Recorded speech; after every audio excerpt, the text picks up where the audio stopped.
บุญเป็นเงาเฝ้าตามติดบุญเป็นมิตรในทุกที่คอยช่วยเหลือเอื้ออารีห่างลาคีปลอดโผยภัยบุญพิทักษ์บุญรักษาบุญนำปาฮือหมู่เฮาพบความสุขใสแม้นชีพรับดับล่วงไปบุญส่งฮือสุขสวัสดีก็ขอกล่าวคำว่าธรรมะรับอรุณสวัสดีเนื่องในวันอัฐมีบูชาวันจันทร์ที่19เดือนพฤษภาคมปีพุทธศักราช2568ซึ่งในเจ้าวันนี้เก้ากับผมอัตมภาพพระครูโสพลปริยัติก็ได้นำรายการธรรมะรับอรุณมาพบกับบรรดาท่านผู้ฟังท่านผู้ชมทุกท่านเนื่องในวันพระในวันธรรมสวนะวันแห่งการฟังธรรมวันอัฐมีบูชาแล้วก็วันคล้ายที่พระนางสิริมหามญาองค์พุทธมารดานะสวรรคตซึ่งตามปกตินั้นก็จะทุกเจ้าวันจันทร์ก็จะพบกับท่านอาจารย์พระมหาอนุวัติตเมโท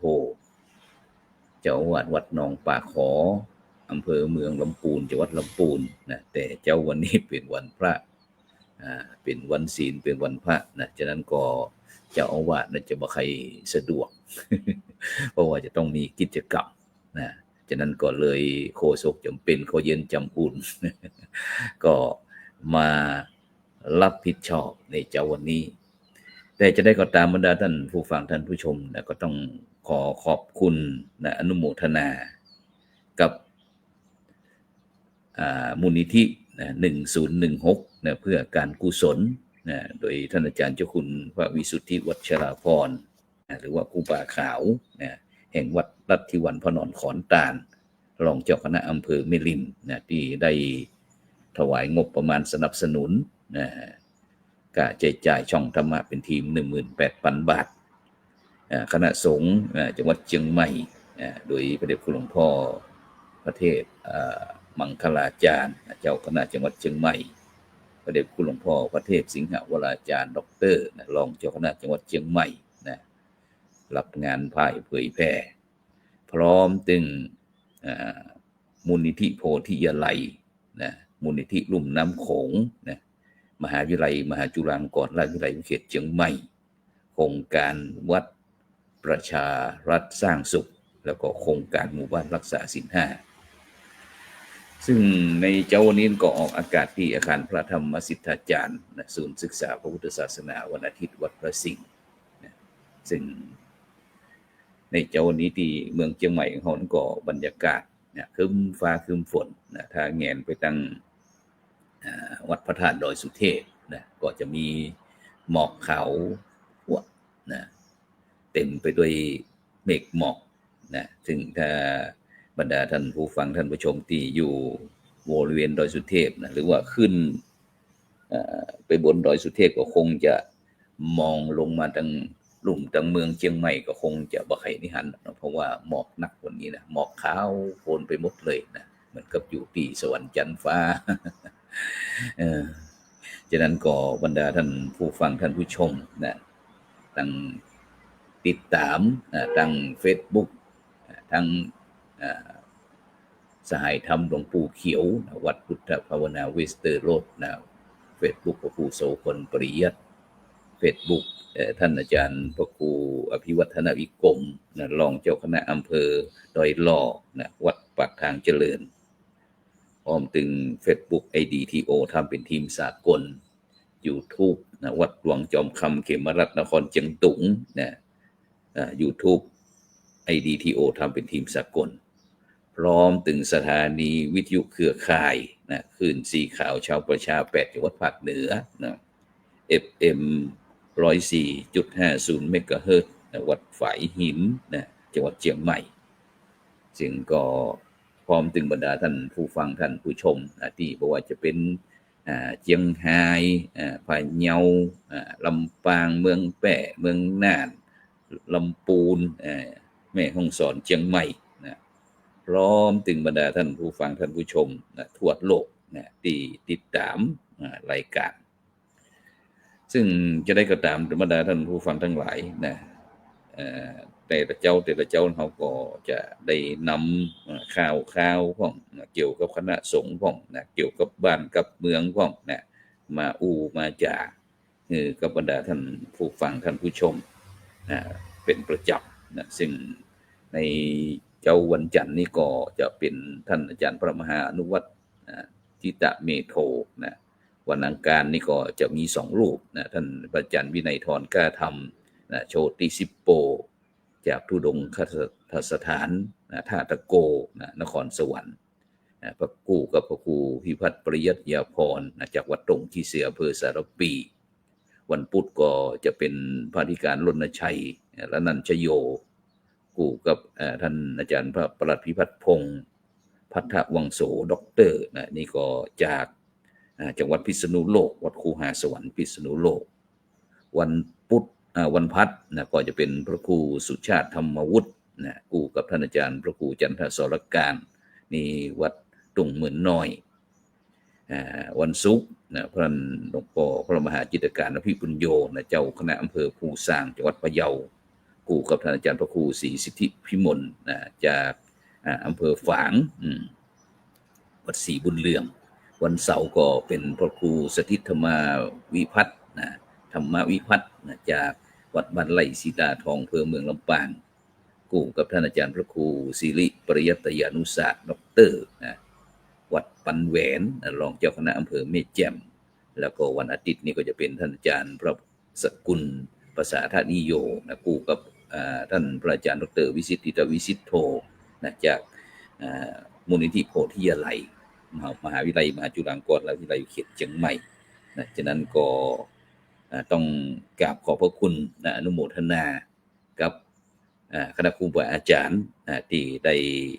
เป็นธุระเป็นภาระในการที่นำทำนาสาระธรรมะขององค์พระสัมมาสัมพุทธเจ้าพร้อมถึงกิจการงานคณะสงฆ์กิจการงานของพระสงฆ์นักพัฒนา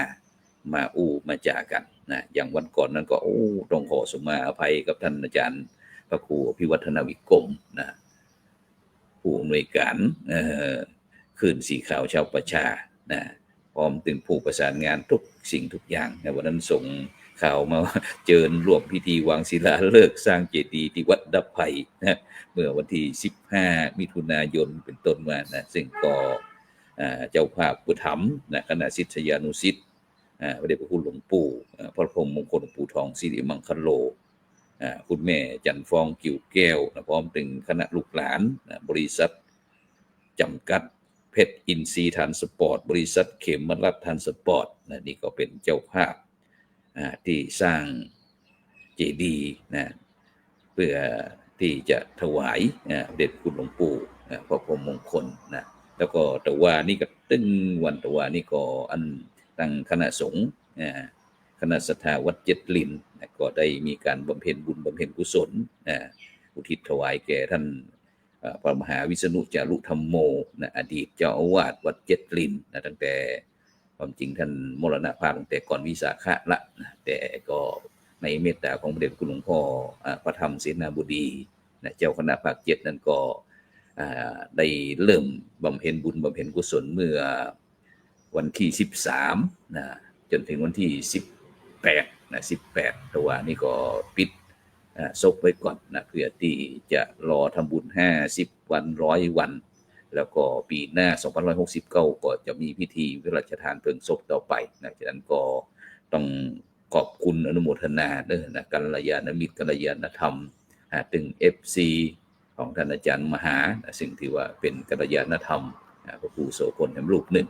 ซึ่งก็นี่ก็เป็นพระที่มีอุดมการณ์อย่างยิ่งนะฉะนั้นก็ในช่วงนี้นะท่านอาจารย์พระมหาวรเชษฐ์มหาวิโยก็ต้องประคับประคองนะครับประคับประคองที่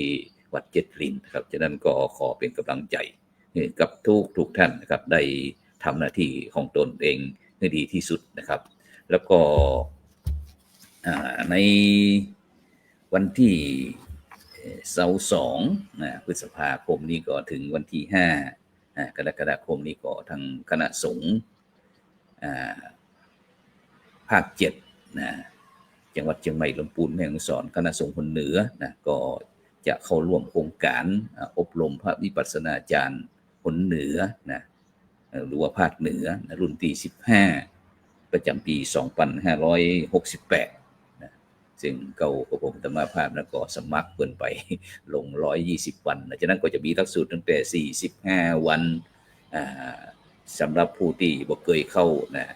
90วันมีสำหรับผู้ที่เคยเข้าครั้งแรกมาเคยเป็นครั้งที่2แล้วก็ผู้ที่สมัครโครงการ120วันนะก็จะเป็นเกี่ยวกับผู้ที่เข้าทวนญาณในรอบที่3นะฉะนั้นก็ในช่วงตั้งแต่วันที่20พฤษภาคมนี้เป็น22พฤษภาคมเป็นต้นไปจนจนอาจจะมีตึงรายการสดตึงรายการแห้งของนะในเจ้าอันวันรายการธรรมรับอรุณนี้ก็ส่วนมากก็จะเป็นสดทั้งหมดนะแต่ก็จะมีท่านอาจารย์พระครูจันทสรการท่านอาจารย์พระมหาอนุวัฒน์ทิตเมโทนี่ก็จะเข้าไปคอร์สอบรมพระวิปัสสนาจารย์เช่นเดียวกันนะซึ่งก็คงจะเดี๋ยวก็จะได้มอบถวายให้กู้ได้รับผิดชอบไปก่อนประมาณเดือนกึ่งนี่ก็ประมาณ6สัปดาห์6วัน6ครั้งนะก็คงจะขอความเมตตาคณะครูบาอาจารย์ก่อนเพราะว่าการศึกษาในทางพุทธศาสนานั้นก็บอกว่าจะเป็นเรื่องการปริยัติแล้วก็มีการปฏิบัติปริยัติก็คือการศึกษาขั้นเบื้องต้นนะคือได้เรียนรู้ทุกสิ่งทุกอย่างในทางพุทธหลักธรรมในทางพุทธศาสนาเสร็จแล้วก็ลงมือภาคปฏิบัตินะปริยัติปฏิบัติเมื่อปฏิบัติแล้วก็จะกลับมาเป็นปฏิเวทนะซึ่งตัวนี้ก็จะครบหลักสูตรสมบูรณ์แบบแล้วก็บุคคลใดท่านใดที่ผ่านการคัดเกลาอบรมบ่มนิสัยทั้ง3สูตรนี้แล้วก็จะเป็นผู้ที่ผ่านพ้นภัยนะบอกว่าจะเจอฝนจะเจอร้อนจะเจอหนาวต่างๆก็สามารถที่จะดำเนินชีวิตอยู่รอดปลอดภัยได้นะฉะนั้นก็นี่ก็คณะครูบาอาจารย์เรื่องใครที่สนใจก็ลองไปสมัครดูนะเพราะว่าตอนนี้ท่านอาจารย์เจ้าคุณวสีศิลปาจารย์ก็บอกว่าเต็มแล้วปีนี้นักขนาด200กว่ารูปนี่นะ200กว่ารูปฉะนั้นก็คณะครูบาอาจารย์ที่มีพรรษา5นะแต่พระคุณเจ้าจะต้องมีพรรษา5พรรษาขึ้นไปเด้อนะถ้าต่ำกว่านั้นก็บ่ต้องไปเตื้อนะเพราะว่าเป็นกฎจะต้อง มีพรรษา5พรรษาขึ้นไปแล้วก็จบนักธรรมเอกนะโดยเฉพาะถ้าเป็นเจ้าอาวาสนี่เจ้าตุลุงศรีศิลปาจารย์บอกว่ารับเป็นพิจารณาเป็นกรณีพิเศษนะฉะนั้นก็ลองเนาะลองไปดูนะถ้าใครที่อยากจะเข้าคอร์สนะหรือว่าปีนี้หมดนั้นก็เป็นปีหน้าก็ได้นะเพราะว่าโดยเฉพาะในปัจจุบันเนี่ยไอ้บรรดาท่านผู้ฟังทั้งหลายนะซึ่งโดยเฉพาะในช่วงนี้นะช่วงก่อนวันสำคัญในทางพุทธศาสนานี่เขาก็มักจะได้ยินข่าวแบบนี้เป็นประจำนะซึ่งก็เขาก็บอกฮู้ว่าท่านทั้งหลายเหล่านี้มีวัตถุประสงค์เพื่ออะไรนะซึ่งโดยเฉพาะก็ถ้าเขามองโลกในด้านดีนะก็เป็นประโยชน์เกี่ยวกับก่อต่อพระพุทธศาสนานะเพื่อที่จะได้รีไซเคิลสิ่งที่อาจจะมันเหมือนกับตัวคนเฮาเนี่ยบรรดาท่านผู้ฟังทั้งหลายหากว่ามนุษย์คนเฮานี่บ่ได้อาบน้ำอาบท่าบางครั้งมันก็จะเป็นขี้แห้ขี้ไข่ขี้หูขี้ตาขี้สปะนะที่มันจะทำให้กลิ่นเหม็นใครๆก็บ่อยากใกล้นะฉะนั้นก็ต้องมนุษย์คนเฮาก็ต้องมีการคัดสีชวีวันสะเผาเก่าหัวตัดเล็บอาบน้ำถูขี้ไข่ต่างๆเพื่อทำความสะอาดแล้วก็อันแม้แต่คอมพิวเตอร์มือถือนะก็ต้องมีการอัปเดตมีการสแกนนะสแกนแอนตี้ไวรัสต่างๆนะฉะนั้นศาสนาทายาทในทางพุทธศาสนาเขาก็เช่นเดียวกันบรรดาท่านผู้ฟังทั้งหลายก็จำเป็นที่จะต้องมีการที่จะทำความสะอาดโดยเฉพาะที่ตามพระธรรมวินัยนี้ก็ถ้าบุคคลใดต้องอาบัติที่นักก็คือปาราชิกก็คือเรื่องความขาดความเป็นพระจากพุทธศาสนาส่วนบุคคลใดที่ต่ำจากปาราชิกก็คือสังฆาทิเศษก็จะต้องมีขั้นตอนในการทำความสะอาดก็คือเรื่องการเข้าปริวาสกรรมเข้าปริวาสกรรมนี่ก็คือการยอมรับสิ่งที่เกิดขึ้นเซตแล้วก็มีการเข้าวัดปฏิบัติธรรมต่างๆตามที่พระวิปัสสนาจารย์ที่ควบคุมผู้ควบคุมในการเข้าทำกิจกรรมเนี่ยจะต้องมีการสวดอย่างต่างๆนะเพื่อที่จะเรียกกลับคืนสู่คณะสงฆ์ที่นี้เป็นต้นนะแล้วก็ถ้าต่ำจากสังฆาทิเศษก็จะเป็นเรื่องการปรงอาบัติบรรดาท่านผู้ฟังทั้งหลายนี่คือสิ่งที่ได้บัญญัติไว้ในพุทธศาสนาเพื่อที่จะสแกนหรือว่าทำความสะอาดพระสงฆ์สามเณรต่างๆไม่แต่พระสงฆ์สามเณรก็เช่นเดียวกันก็ต้องมีการสมาทานศีลรับศีล10อะไรต่างๆอันนี้เป็นต้นเพราะฉะนั้นเนี่ยพระพุทธศาสนาของเราเนี่ยมีพร้อมทุกสิ่งทุกอย่างบรรดาท่านผู้ฟังทั้งหลายแต่วันเวลาหมุนเวียนเปลี่ยนไปนะจากวันนั้นถึงวันนี้ก็ 2,000 กว่าปีนะจะมีการเผลอเลอลืมไปพ่องประมาทไปพ่องอย่างที่พระพุทธเจ้าพูดว่านะความประมาทเป็นหนทางสู่หายนะเนี่ยก็เลยจำเป็นนะเมื่อเกิดเรื่องเกิดราวขึ้นมาแล้วนะคณะสงฆ์ไทยเขาก็จำเป็นที่จะต้องมาพินิจพิจารณาเพื่อที่จะเป็นการปรับปรุงเสริมเติมเต็มต่อยอดนะคือทุกสิ่งทุกอย่างให้มันดีขึ้นฉะนั้นก็ในเจ้านี่ก็ต้องขอบคุณอนุโมทนาเด้อนะคุณโยมวรสนันท์จากกรุงเทพมหานครคุณโยมแก้วอินสมนะนี่จากจังหวัดแปะนะฉะนั้นก็บรรดาท่านผู้ฟังท่านผู้ชมนะที่กำลังติดตามรายการธรรมะรับอรุณในเจ้านี้ก็อยู่ตรงใดก็ส่งข้อความมาเด้อนะส่งข้อความมาทางอินบ็อกซ์ว่าเป็นจะได้พ้องนะฉะนั้นเนี่ยบรรดาท่าน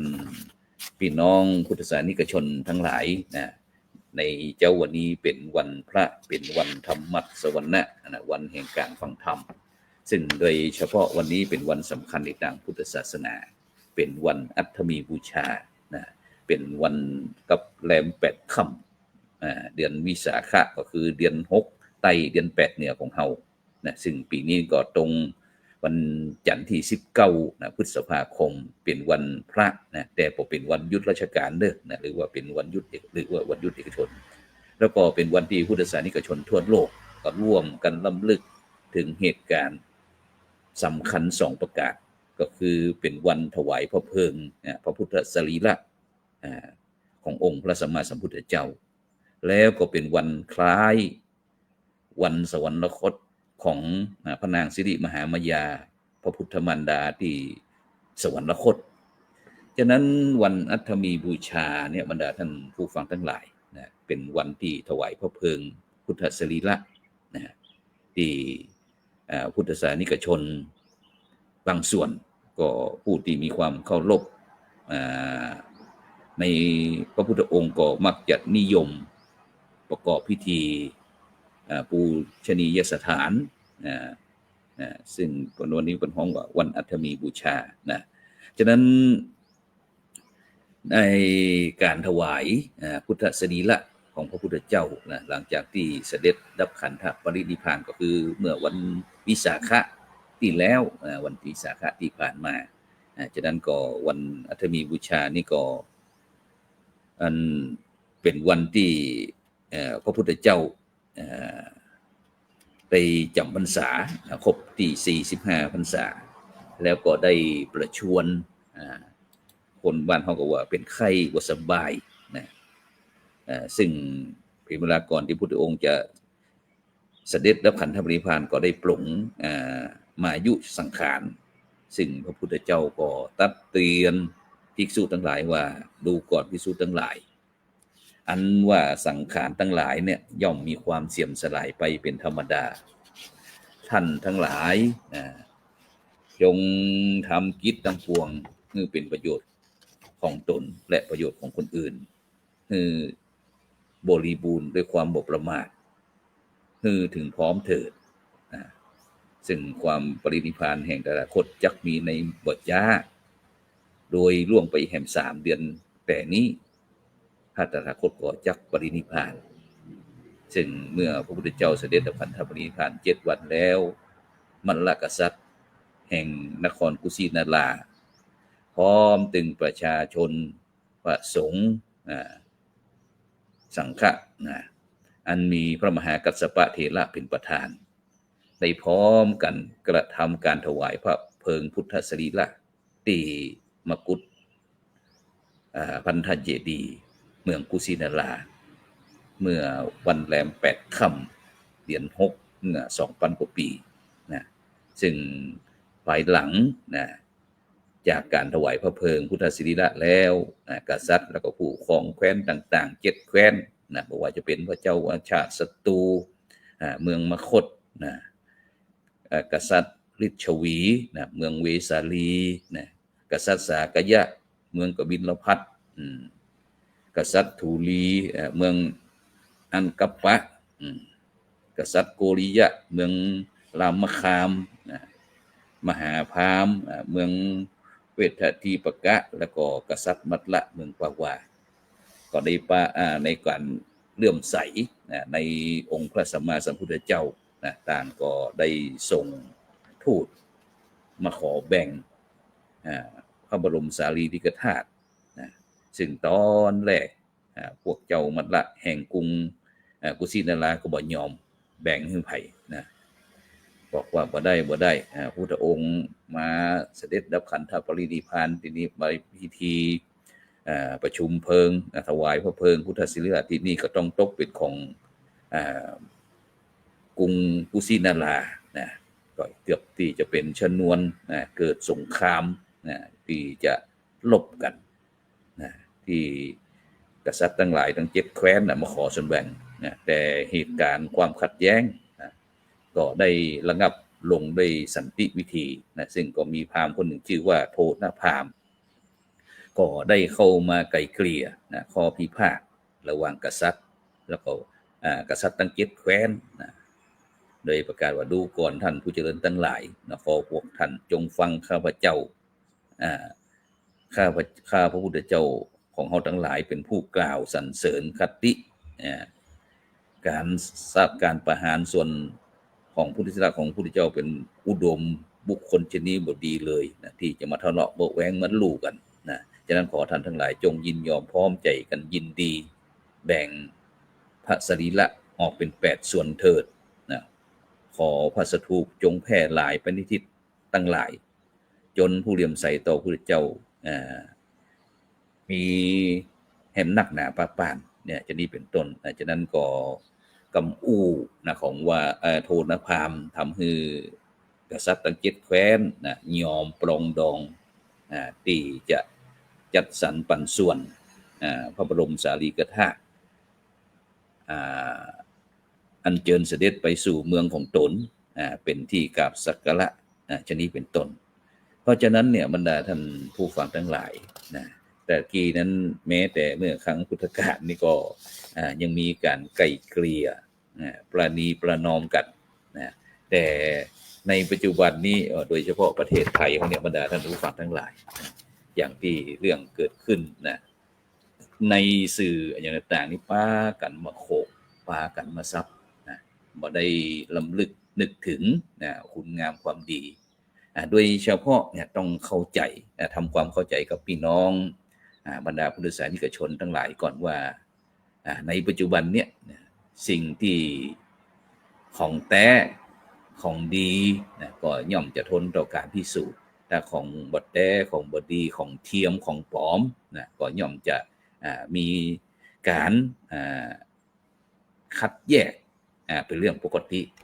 อย่างบรรดาการเป็นพระเป็นเน้นนี่ก็เช่นเดียวกันบรรดาท่านผู้ฟังทั้งหลายนะหลายท่านหลายคนเมื่อเกิดเหตุการณ์อย่างที่เป็นข่าวนี่ก็จะพูดของเขาก็บอกว่าโอ้บ่ไหวแล้วพระพุทธศาสนาเสื่อมละพระพุทธเขาจะบ่นับถือพุทธศาสนาแล้วเขาจะบ่ไปวัดไปวาละไปก็เอานั่นเอานี้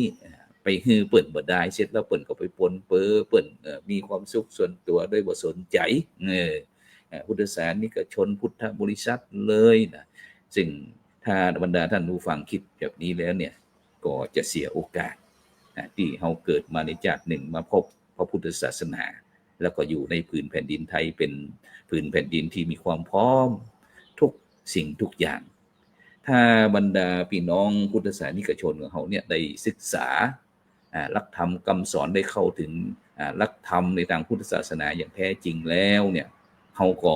จะมองเห็นสิ่งเหล่านี้เป็นธรรมดาโดยเฉพาะการทำคุณงามความดีการทำบุญทำกุศลในทางพุทธศาสนาเนี่ยของเขามีถึง3ขั้นตอนก่อนบรรดาท่านผู้ฟังทั้งหลายแต่ในปัจจุบันนี้พี่น้องพุทธศาสนิกชนคนไทยเขานี่ก้าวบ่ข้ามขั้นที่1แต่ผู้เนาะจะไปขั้นที่3นะฉะนั้นพื้นฐานขั้นที่1ก็คือเรื่องการฮือตานการทำคุณงามความดีการฮือตานนี่แปลว่าการฮือหรือว่าการให้หลายท่านหลายคนก็อาจจะเข้าใจว่าการฮือการให้ก็คือเรื่องการถวายสตังค์อย่างเดียวเนี่ยถวายสังฆทานนี่เนี่ยฉะนั้นเนี่ยการฮือตานครั้งแรกนี่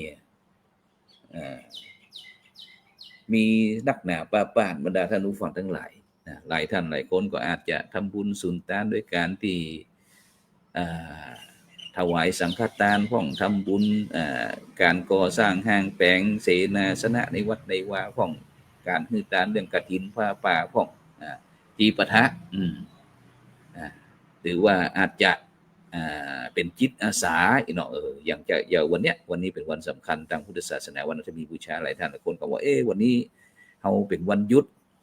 ยุดของหมู่เฮาไปวัดไปวาไปที่สาธารณะก็หรือว่าบอกว่าจะเป็นป่าชุมชนก็เป็นโรงเรียนก็สถานพยาบาลต่างๆก็ป้ากันไปพัฒนาของว่าจิตอาสาตัวนี้ก็คือเรื่องการฮือตานกันฮือตานแต่ตามที่สำคัญที่สุดก็คือเรื่องการอภัยทานบรรดาท่านผู้ฟังการฮือตีนี่คืออภัยทานเนี่ยเป็นสิ่งที่ประเสริฐสุดนะที่ถ้าบุคคลใดท่านใดที่จิตใจบ่สูงส่งแต่บ่เข้าถึงรูปพุทธศาสนาเนี่ยมันวางลงปงบ่ได้นะนี่คือขั้นบันไดขั้นแรกคือเรื่องการฮือตานส่วนการทำบุญทำกุศลขั้นที่2ก็คือเรื่องการรักษาศีลการรักษากายนะว่าจะเรียบร้อยเป็นปกตินะชื่อว่าเป็นผู้มีศีลแล้วก็สูงสุดก็คือเรื่องการภาวนาการเจริญจิตภาวนาเนี่ยซึ่งเป็นขั้นสูงสุดในทางพุทธศาสนาฉะนั้นพี่น้องชาวพุทธหรือพี่น้องคนไทยเขาก็มักจะอยู่แต่ขั้นแต่แรกนะแล้วก็บ่ไปไหนบ่ยอมพัฒนานะฉะนั้นเขาจะต้องมีการพัฒนาตามขั้นตอนนะก็คือเรื่องการฮือตาน การรักษาศีลการเจริญจิตภาวนาชนิดเป็นต้นฉะนั้นในปัจจุบันเนี่ยในสังคมไทยเฮานี่มักจะมีแต่คนอู้แต่ไม่มีคนปฏิบัติมีแต่คนชี้แต่ไม่มีคนทำอย่างในเป็นข่าวนี่ก็มีแต่คนต่างก็แสดงตนเองเป็นผู้รู้หมดเลยบรรดาท่านผู้ฟังทั้งหลายต้องอย่างนั้นต้องอย่างนี้จีคนนั้นจีพิษจะนั้นพิษจะนี้จังช่องนั้นช่องนี้แต่หารู้ไม่ว่านั่นแหละนั่นแหละคนไม่รู้แต่ไปชี้คนชี้แต่ไม่รู้จะนี้เป็นต้นเพราะฉะนั้นเนี่ยการทำหน้าที่หน้าที่เจ้าประมงคือหาปลาหน้าที่พ่อค้าคือหากำไรหน้าที่ของศิลปินก็คือศิลปะหน้าที่ของตุของพระก็คือสอนมนุษย์หน้าที่ของพุทธบริษัทก็คือทำความดีฉะนั้นหน้านอกบอกความงามหน้าในบอกความดีหน้าที่บอกความเสียสละฉะนั้นบรรดาท่านผู้ฟังทั้งหลายในการที่ท่านทั้งหลายออกมาวิพากษ์วิจารณ์เนี่ยกับแรกๆก็คิดว่าจะเป็นบุญเป็นกุศลนะแต่ตรงกันข้ามบรรดาท่านผู้ฟังทั้งหลายกับเป็นตรงกันข้ามเลยนะฉะนั้นเนี่ยอยากจะถ้าเฮาฮักพระพุทธศาสนาแต่เนี่ยบรรดาท่านผู้ฟังทั้งหลายที่ท่านทั้งหลายถือว่าเป็นผู้มีความรู้เป็นผู้ที่มีประสบการณ์เป็นมีอีโก้มีสติปัญญาเป็นบุคคลที่เฉลียวฉลาดเนี่ยอยากจะให้บุคคลเหล่านี้นักนี่นะเข้ามาบวชในพระพุทธศาสนาแล้วก็ศึกษาท่านมีความรู้แล้วก็อย่าลืมนะจะต้องมีการปฏิบัติโดยเฉพาะมันก็คือเป็นของว่าปริยัติก็คือเรื่องการศึกษาปฏิบัติก็อย่างที่เนี่ยคือเอานำเรื่องการศึกษาเหล่านี้ไปทดลองเอาไปทำนะว่ามันเป็นผลจะได้พ้องมันมีเหตุมีผลจะได้พ้องต่างๆมันประสบผลสำเร็จก็ดีก็บ่ดีก็เนี่ยนี่ก็ปฏิบัติเสร็จแล้วเมื่อเฮาปฏิบัติแล้วถ้าได้ผลได้อย่างต่างๆตรงความถูกต้องตามความเป็นจริงแล้วเฮาก็มาปฏิเวทจะนี้เป็นต้นนำมาประกาศมาบอกมากล่าวให้คนทั่วไปพุทธบริษัทต่างๆทั่วไปเนี่ยนำไปใจนำไปประพฤติปฏิบัติก็จะเป็นบุญมหาศาลอย่างยิ่งเพราะฉะนั้นเนี่ยบรรดาท่านผู้ฟังทั้งหลายในปัจจุบันนี้จึงบอกว่าถ้าเฮาอู้เรื่องการฮื้อตานี่พี่น้องเจ้าไทยเฮานี่เต็มไปหมดเรื่องการฮื้อตานี่นะแต่ถ้าเริ่มน้อยลงก็คือเรื่องการศีลโดยเฉพาะวันพระวันศีลเนี่ยเฮาจะหาบุคคลนี้น้อยลงโดยเฉพาะในปัจจุบันนี่นะวัดนี้มีแต่ไม่ยิงปัจจัยหายหมดปัจจัยนี่ก็เวลานี่วันนี้วันพระนะเดือนปัจจัยจะอู้กันวันนี้เนี่ยได้ยินเสียงตัวเจ้าตีละครั้งวันโกนแล้วนี่วันผูกวันพระแม่มันไปวัดนะลูกแสนละอีน้อยบ่น้อยไปวัดนะแต่พ่อปัจจัยนี่บ่ใครไปนะแต่เวลามาวิพากษ์วิจารณ์ในบรรดาท่านผู้ฟังปัจจุบันนี้มีแต่ปัจจัยนั่นนะมีปัจจัยนั่นมาแต่เคยบวชหรือไม่ซึ่งเขาจะหันโครงการต่างๆบอกว่าเป็นโครงการนั้นโครงการนี้หรือว่าบวชภาคฤดูร้อนต่างๆเนี่ยลองมาเถอะบรรดาท่านผู้ฟังทั้งหลายนะเฮาเจิญพระพุทธเจ้าบอกว่าเอหิปัสสิโกนะลองมาพิสูจน์เนี่ยก่อนจะไปอ่านแค่ตำรับตำราลองลงมือปฏิบัติเนี่ยก่อนบอกว่าจะเป็นโดยเฉพาะพระพุทธศาสนานี่เป็นศาสนาที่เปิดกว้างบรรดาท่านผู้ฟังทั้งหลายบ่ได้บีบบังคับว่าทุกผู้ทุกคนจะต้องนับถือฉะนั้นจะนี้จะต้องมานับถือพุทธศาสนาบ่เคยบังคับบุคคลใดท่านใดนี้มีเหตุมีผลมีสติปัญญามองหันตามความเป็นจริงเนี่ยก็สามารถที่จะนับถือได้ฉะนั้นเราจะหันพี่น้องพุทธบริษัทต่างประเทศนักขึ้นนะฉะนั้นเนี่ยสิ่งเหล่านี้เป็นสิ่งที่หลายท่านหลายคนอาจจะมีโอกาสแล้วอาจแต่จะเสียโอกาสเพราะอย่างเพราะเขาอยู่ใกล้ของดีแล้วเขาบ่สามารถที่จะนำของดีในทางพุทธศาสนาเนี่ยเอาไปใช้ในการดำเนินชีวิตฉะนั้นก็อยากโดยเฉพาะในทางพุทธศาสนาเนี่ยวัดทุกหมู่บ้านมีวัดมีเจ้าคณะผู้มีเจ้าอาวาสมีเจ้าคณะตำบลมีเจ้าคณะอำเภอเจ้าคณะจังหวัดทุกสิ่งทุกอย่างเนี่ยติ่งพุทธศาสนาเนี่ยนะโดยเฉพาะในปัจจุบันเนี่ยนอกจากนั้นก็หันชุมชนประเทศชาติเขาเนี่ยเกิดความแตกแยกคณะสงฆ์ไทยเขาก็ยังมีโครงการหมู่บ้านรักษาศีล นะเพื่อที่จะหล่อหลอมจิตใจสร้างความปรองดองสมานฉันท์ไกลเกลี่ยอย่างที่เคยผ่านฟังไปก็ขออโหสิกรรมกันนะแล้วก็มีการนี่คือการพัฒนาชุมชนหมู่บ้านส่วนการพัฒนาวัดว่าอารามก็คือโครงการวัดประชารัฐสร้างสุขอย่างนี้เป็นต้นเพราะฉะนั้นเนี่ยพ่อแม่พี่น้องคณะศรัทธาญาติโยมทั้งหลายปัจจุบันเขามีทรัพย์ทุนไปที่เป็นทุนเนี่ยนักหนาป้าปานแต่เรารู้แต่ภาคทฤษฎีแต่ขาดการปฏิบัติฉะนั้นบทบาทของวัดในสังคมไทยในปัจจุบันนี่นะได้มีโอกาสได้สนทนากันว่าวัดในปัจจุบันเนี่ยพี่น้องพุทธศาสนิกชนคาดหวังจะได้พ่องซึ่งวัดนั้นก็บ่ใจจำกัดอยู่ที่ว่าเพียงสถานที่ประกอบพิธีกรรมตั้งพระพุทธศาสนาเท่านั้นแต่วัดยังต้องเป็นศูนย์กลางจิตวิญญาณการศึกษาการพัฒนาสังคมนะซึ่งก็